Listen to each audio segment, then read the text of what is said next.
Okay, so we are live, and I've got another Mcfarlane DC Multiverse unboxing, and this is Black Manta from Aquaman and the Lost Kingdom, which is a movie I have not seen.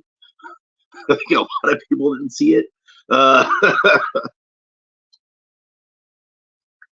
DC has not had good luck with their movies lately. They decided to reboot everything and recast Henry Cavill as Superman because Black Manta didn't do quite as well as they thought they did, and everything since has bombed.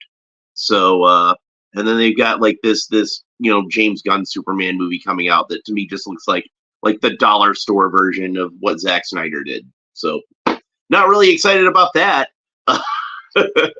I was promised a Superman movie with Henry Cavill in it, and that's the only one I'm interested in watching. And until that comes out, I don't think I'm going to be watching anything else with Superman in it. It does have a rather nice piece of artwork on the back. Not a photograph from the movie, but like a comic booky kind of drawing of the movie design. And of course, the movie design of Black Manta is pretty accurate to what he looked like in the comic book anyway. So this will be a fine Black Manta figure for me to have. I know they put out one in this Page Punchers line, and I thought that was a pretty cool design. But I think this actually looks more like the comic book design. So whatever.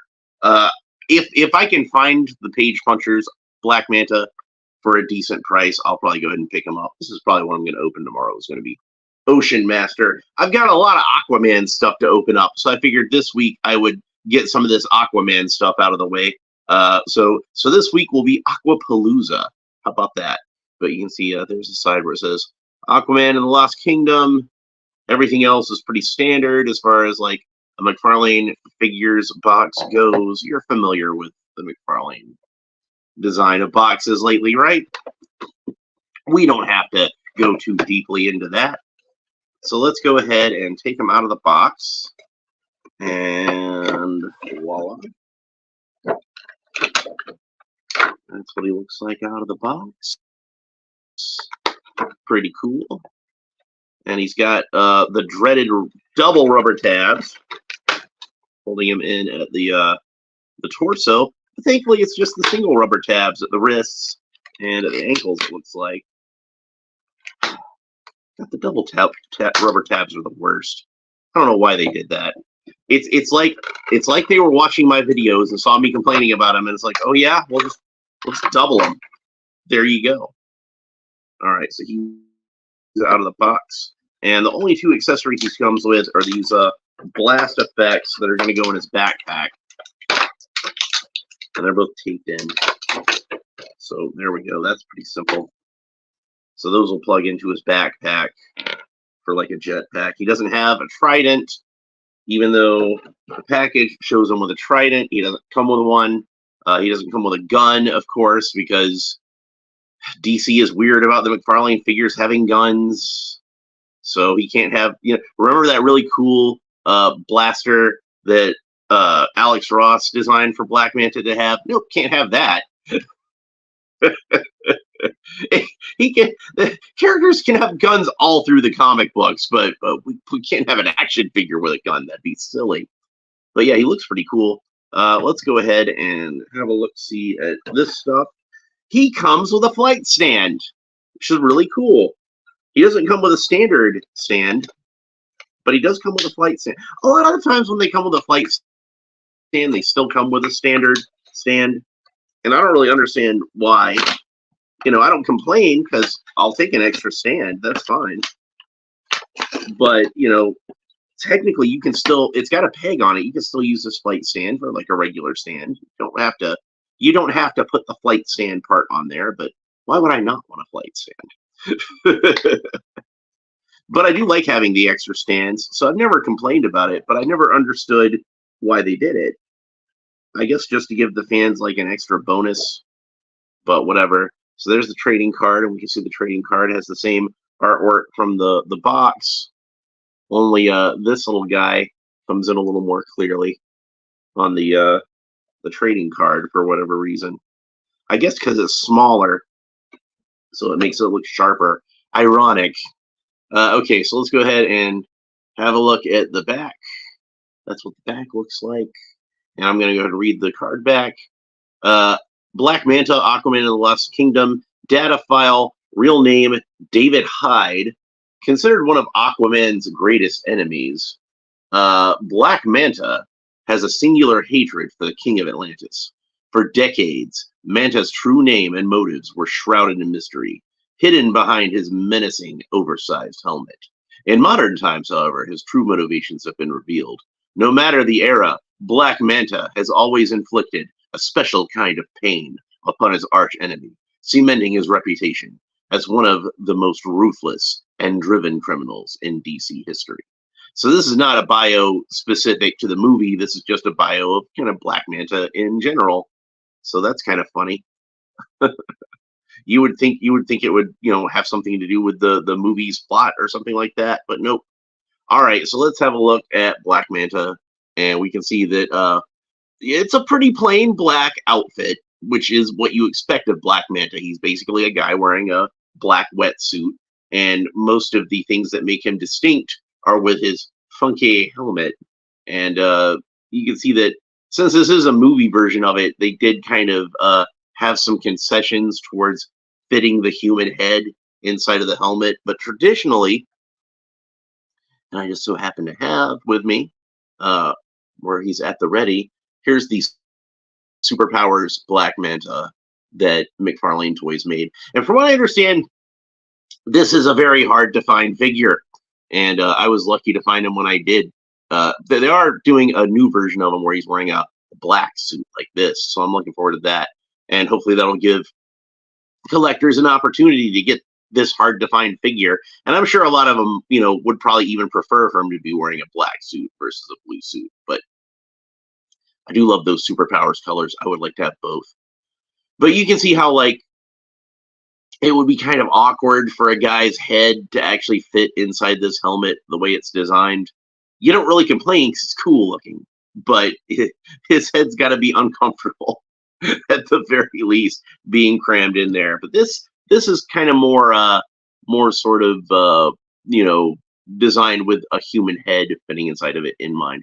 Probably because they had an actual actor playing the character, and he had to fit his human head inside the helmet for real. So yeah, like I said, it's deceptively simple though, because there actually is, I don't know if it's coming across on the camera or not, but there actually is a texture to this suit that I think is pretty cool. I haven't seen the movie, but hopefully like it came across nicely on screen. So but for the most part, he's wearing just a plain black wetsuit. He does have this silver gauntlet, which I'm guessing has some weaponry built into it. Hopefully it's got the same sort of beam that his gun that he's not allowed to come with would have had. And we can see that his helmet is attached to his backpack by these cables. Probably there's oxygen tubes inside of them. I guess this is just some kind of like segmented armor to keep anybody from cutting the hoses. So and then of course he's got the backpack, which is shaped, kind of like how Black Manta's backpack is traditionally shaped. Only this one's got some jet thrusters on it. So let's go ahead, since they're the only accessories we have, and pop these blast effects into the jetpack. And that's what he looks like when he'd be flying around. So pretty cool. And it's made out of translucent red plastic.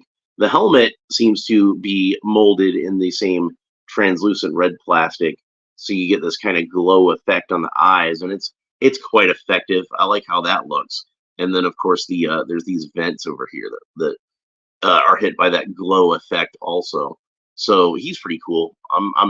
This is one where, like, if they never did a comic book version of Black Manta, I think this one's close enough to what he looks like in the comic books. I would not complain. I would be happy with this version. So let's have a look at his articulation. So his head, in theory, would rotate all the way around if he didn't have these hoses connecting to his backpack. So that kind of hinders the movement somewhat. But you can get it to move at least as far as I can imagine, somebody would turn their head in real life. So can't complain too much about that. He looks down about that far. He looks up about that far. So good range of motion looking down, about average range of motion for looking up.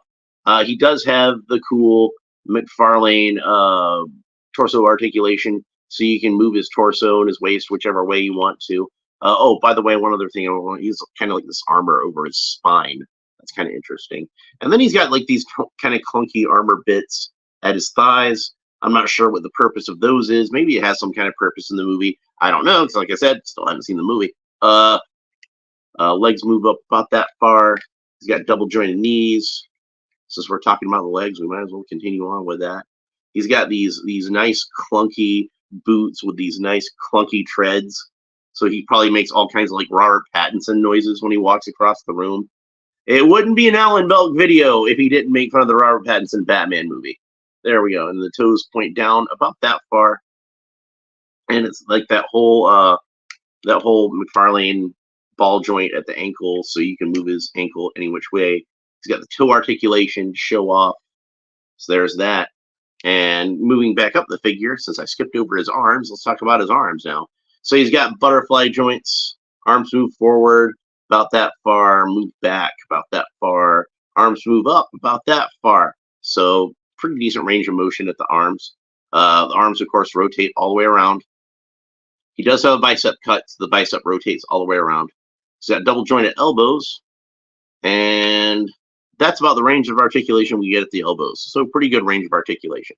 And then, of course, he has the cool Mcfarlane wrist articulation, so you can move his wrists any which way. Now, even though he doesn't come with guns, he still has 2 hands that are molded with trigger fingers. So I don't know, maybe I haven't checked, but maybe if you looked on like cults3d.com or Thingiverse, you could find where somebody made that Alex Ross blaster I was talking about. You can give him an Alex Ross blaster, print him out one with your 3D printer, and he can hold that in his hand just fine. So that's pretty much it for this guy. I think there's not really too much more to go over with him. Like I said, it's a pretty simple figure, but Black Manta should be a pretty simple figure. Most of the detail you're going to see in this guy, like I said, is going to be in his helmet, and everything from the neck down is going to be pretty plain. He does have a nice gorget and everything like that. So, and the helmet is detailed without being overly detailed. I think that's a good way to describe this figure. He actually is detailed with like the texture over the scuba suit and everything, but not overly detailed. He's still like he's still pretty sleek and menacing as Black Manta ought to be. So I'm pretty happy with this figure. Now, if you want to talk about a figure that is not overly detailed, let's go back to this guy for a second. And this guy's overly detailed. Like we're gonna have a lot to talk about with him as far as that goes. There's all kinds of crazy textures and everything like that. I'm really looking forward to opening this guy up. I got him on sale on Amazon. When I bought him, he was only like $15. So that was when I saw him for $15. I'm like, I can't pass that up, man. I gotta pick up that Ocean Master while I got the chance. So we'll talk more about this guy once we get to his video. That'll be tomorrow. So I'm planning on doing that tomorrow anyway. So that's pretty much it for Black Manta. I hope you enjoyed this video. If you did, make sure that you like and subscribe and all that fun YouTube stuff down below. Leave a comment. Let me know what you think about this character, and let me know what you think about this figure specifically. Thanks for watching, and we will talk to you next time. Bye.